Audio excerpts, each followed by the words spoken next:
Oke, jadi ini adalah Samsung Galaxy Fit 3 yang harganya nggak sampai 800.000.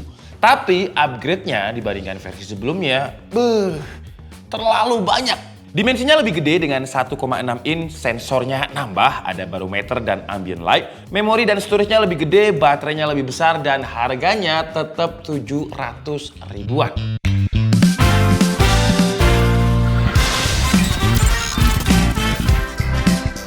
Butuh sekitar 3 tahun ya buat Samsung ngeluarin dari Galaxy Fit 2 ke Galaxy Fit 3. Entah kenapa bisa selama itu, padahal kalau dari segi desain ya Smart Band sih ya gini-gini aja. Tapi sekarang dimensinya memang lebih gede, 1,6 inch, lebih mengotak dibandingkan sebelumnya, terlihat hampir kayak smartwatch dibanding Smart Band. Bodinya udah pakai aluminium, nggak pakai polikarbonat lagi, dan di bagian depannya ini udah pakai kaca yang Samsung menyebutnya dengan 2.5D glass. Entah kenapa nggak 3D sekalian aja, kenapa harus 2.5? Tapi karena lebih gede, ya bobotnya jadi lebih berat dengan 18,5 gram. Tapi saya lebih suka yang Fit 3 atau 3 ini sih ya. Dipakai tuh sekarang lebih terlihat kayak lebih mahal dibandingkan sebelumnya. Soal IP rating masih sama, walaupun harganya terjangkau, Samsung tetap ngasih sertifikasi IP rating 5 ATM dengan IP68. Jadi buat kalian yang pengen renang atau diving, nyelam, asalkan nggak sampai sekitar 30 menit, masih aman. Dan sekarang physical buttonnya ada di pinggir yang kalau misalkan kita pencet itu bakalan balik ke home screen. Ngomongin soal home screen-nya, kita juga bisa ganti juga menu home-nya atau watch face-nya pakai aplikasinya. Ada banyak banget pilihan watch face, bisa kita sesuaiin aja dengan kemauan kita. Menu-menu widgetnya juga bisa kita ganti di menu tiles yang ada di aplikasinya. Buat yang cewek juga ada menu menstruate cycle tracking buat bikin kalender menstruasi. App screen juga bisa kita ganti urutannya melalui aplikasi Galaxy Wearable. Ngomongin aplikasi, ada banyak banget fitur yang bakalan berguna buat kehidupan kita. Ada 3 poin utama sih ya. Jadi ada menu untuk pengingat, menu konsultan, dan juga menu monitoring. Di menu pengingat ada food and drink. Buat yang lagi diet atau hidup sehat, kita bisa gunain aplikasinya sebagai pengingat jumlah kalori yang masuk ke tubuh kita. Jadi nanti olahraganya tinggal disesuaiin mau ngeluarin kalori berapa. Tinggal diinput aja ke aplikasinya. Minum juga sama, ada reminder dan juga berapa mili air yang udah kita minum. Di menu konsultan, banyak banget. Kenapa saya sebut konsultan? Ya karena ibaratnya ketika kita pakai Galaxy Fit 3 ini, Fit 3, belum Idul Fitri padahal ya, maksudnya Fit 3. Ya karena dengan pakai Smart Band ini sama kayak kita punya konsultan atau personal trainer digital yang ngingetin kita dan juga ngitungin data olahraga kita. Menu workoutnya lumayan banyak untuk sebuah Smart Band, tapi kalau kita mau lari atau mau bersepeda, handphonenya harus dibawa. Kenapa harus dibawa? Karena sayangnya si Galaxy Fit 3 ini belum ada GPS-nya. Ya fungsinya GPS di smartwatch atau smart band sih ya dia bakalan bisa ngukur berapa kecepatan kita lari, jaraknya, dan berbagai macam lah. Tapi mengingat harganya yang 700 ribuan, ya masih oke lah. Walaupun GPS-nya nggak ada, tapi sekarang ada 2 sensor tambahan dibandingkan Galaxy Fit 2. Jadi ada sensor barometer.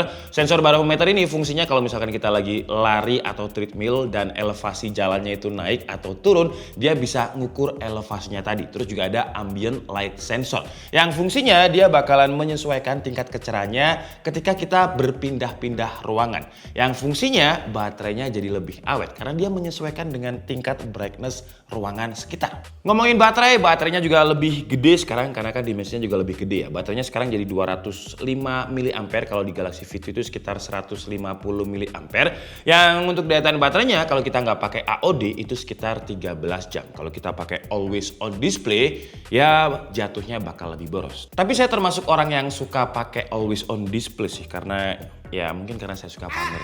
Lanjut ke fitur monitoring, kalau cuman heart rate aja ada lah ya. Semua smart band, smartwatch yang harganya paling murah pun heart rate itu pasti ada. Tapi kalau masalah sleep monitoring nggak semuanya ada. Tapi di Galaxy Fit 3 ini udah ada. Jadi kalau misalkan kalian pengen ngukur kualitas tidur kalian seberapa, bisa dipakai tidur aja. Dan pengalaman saya pakai Galaxy Fit 3 ini pas tidur sih, kalau dipakai ya enakan Galaxy Fit 2 ya, karena dia lebih ringan dan juga nggak lebih gede dibandingkan Fit 3. Tapi kalau kita bandingkan dengan smartwatch yang gede-gede, ya ini masih lebih nyaman kalau digunakan untuk tidur. Buat yang ngerasa kena mental health, jangan self-diagnosis ya, atau kayak judging diri sendiri, kayaknya saya lagi mental health nih. Karena setidaknya pakai Galaxy Fit 3 dulu deh. Karena di sini juga ada fitur untuk stress monitoring, jadi dia bisa mengukur tingkat kestresan kita kayak apa. Tapi kalau masalah stress monitoring ini entah akurat atau enggak ya, karena kemarin itu saya lagi stres banget, lagi tengkar sama istri saya, terus saya iseng untuk stress monitoring.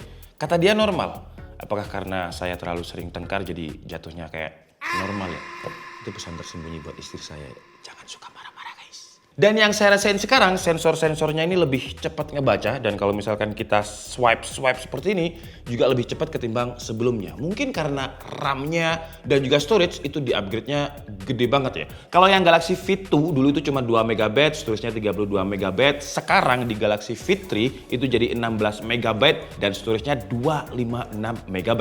Kalau fitur lain ya standarnya Smart Bench ya. Dia bisa dikoneksikan dengan HP. Jadi kalau HP kita ada notif bakalan masuk ke sini. Gak harus pakai HP Samsung, HP Android apapun asalkan Androidnya versi 10 masih bisa dikoneksikan. Kalau udah terkoneksi dengan HP, kita bisa operasiin musik di HP pakai smartwatch, jepret kamera dari smartwatch juga bisa. Koneksinya ini pakai Bluetooth versi 5.3 yang lebih low power dan juga lebih cepat koneksinya. Dan itulah review dari Samsung Galaxy Fit 3 yang harganya itu 799.000. Kalau saya nggak salah ingat si Samsung Galaxy Fit 2 itu harganya sekitar 700.000. Jadi naiknya sekitar 99.000.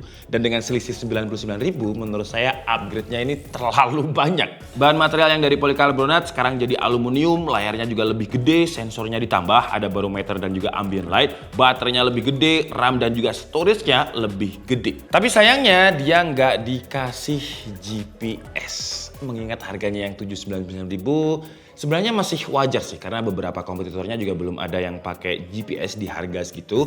Tapi kalau misalkan ini saran aja buat Samsung sih ya. Misalkan Galaxy Fit dikasih GPS harganya tetap sama, menurut saya bakalan lebih worth it lagi. Ini aja tanpa GPS dengan harga 799.000 kalau kalian emang cari smart band yang dipakainya ringan, nggak kayak pakai smartwatch yang lebih berat, terus fiturnya lengkap.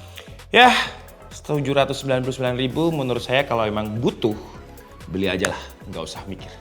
Saya Andika Stebudi and see you on the next video. Bye-bye.